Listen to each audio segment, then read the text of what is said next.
जय श्री श्याम प्यारे बच्चों, स्वागत है आप सभी का दोबारा से आपके अपने YouTube channel Saraswati Educate Centre पर।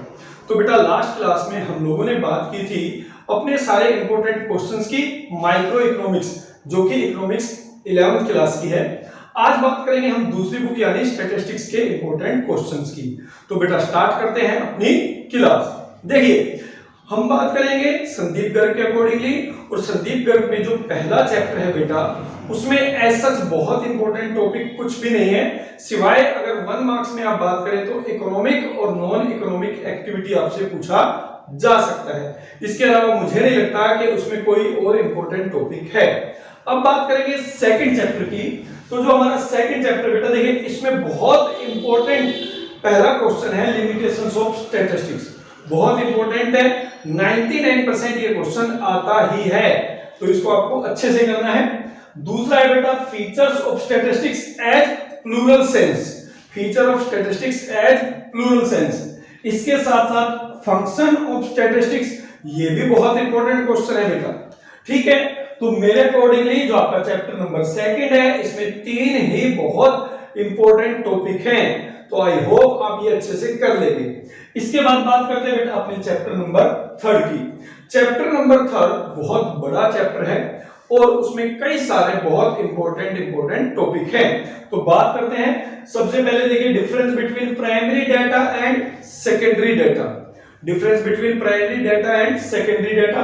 फिर है features of a good questioners, ये बहुत इंपॉर्टेंट टॉपिक्स हैं।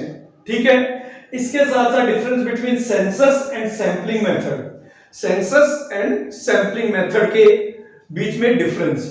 फिर रैंडम सैंपलिंग, स्ट्रेटाफाइड सैंपलिंग, ठीक है, और क्लस्टर सैंपलिंग, इसके बारे में भी आपसे पूछा जाएगा और मेरे अकॉर्डिंगली ये भी एक अच्छा क्वेश्चन है from examination point of view. इसके बाद precautions in the usages of secondary data, secondary data को यूज करने के लिए आपको कौन कौन सी प्रिकॉशंस रखनी पड़ेगी। ठीक, फिर सेंसस ऑफ इंडिया, एनएसएसओ, बेटा इनके बारे में भी जरूर आप पढ़ लेना, बहुत बार पूछा जाता है। और इसी में एक क्वेश्चन और रह गया बेटा, वो था source of secondary data, source of secondary data. तो मेरे अकॉर्डिंगली ये सारे क्वेश्चंस आपके 3rd चैप्टर से बहुत इंपॉर्टेंट है, अच्छे क्वेश्चंस हैं जो आपसे पूछे जाएंगे। अब बात करते हैं चैप्टर नंबर 4 की। तो 4th में सबसे पहले आता है define classifications and what are the objective of classifications. अच्छा क्वेश्चन, बढ़िया क्वेश्चन पूछा जा सकता है, बहुत बार पूछा भी जाता है। ठीक, इसके साथ साथ इसमें मेथड्स ऑफ क्लासिफिकेशंस कि किस किस बेस पर हम आप डाटा को क्लासिफाइड करते हैं, ये भी आपको पता होना चाहिए।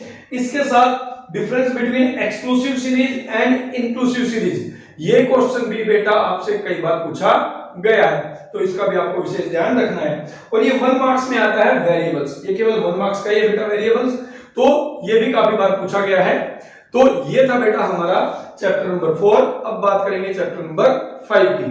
तो बेटा जो आपका चैप्टर नंबर 5 है टेबुलेशन वाला, उसमें टेबुलेशन एंड इट्स ऑब्जेक्टिव, अच्छा क्वेश्चन है, पूछा जा सकता है। बट इसमें जो 2 बहुत इंपॉर्टेंट क्वेश्चंस है बेटा, वो है पार्ट्स ऑफ अ टेबल, जिसमें कैप्शन और स्टब ज्यादातर आपसे पूछा जाता है। ठीक है, तो पार्ट्स ऑफ टेबल आपको पता होना चाहिए, खुद में भी ये एक अच्छा क्वेश्चन है 4 मार्क्स और 6 मार्क्स में।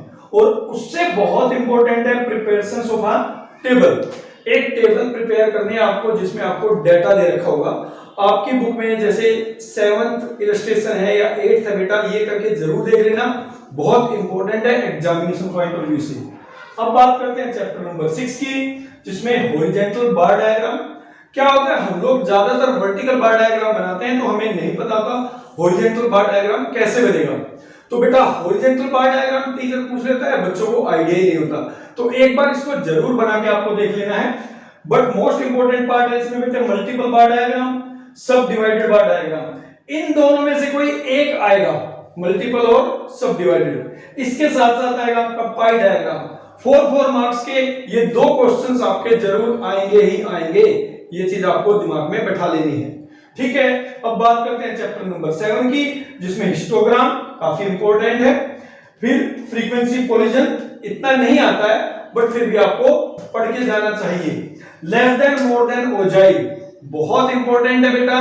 ठीक है, इस चैप्टर से भी पूछा जा सकता है और इसका यूज नेक्स्ट चैप्टर में भी होगा बेटा। और उसमें हमें आपको सीखना पड़ेगा कि कैसे लेस देन मोर देन से हमें कंटिन्यूअस सीरीज प्रिपेयर करनी है। ठीक है, तो ये भी आपको बहुत अच्छे से आना चाहिए, साथ में इससे लेस देन मोर देन ओजेई बनाना भी आना चाहिए। अब बात करते हैं स्टैटिस्टिक्स के लास्ट चैप्टर की, जिसका नाम है अरिथमेटिक मीन।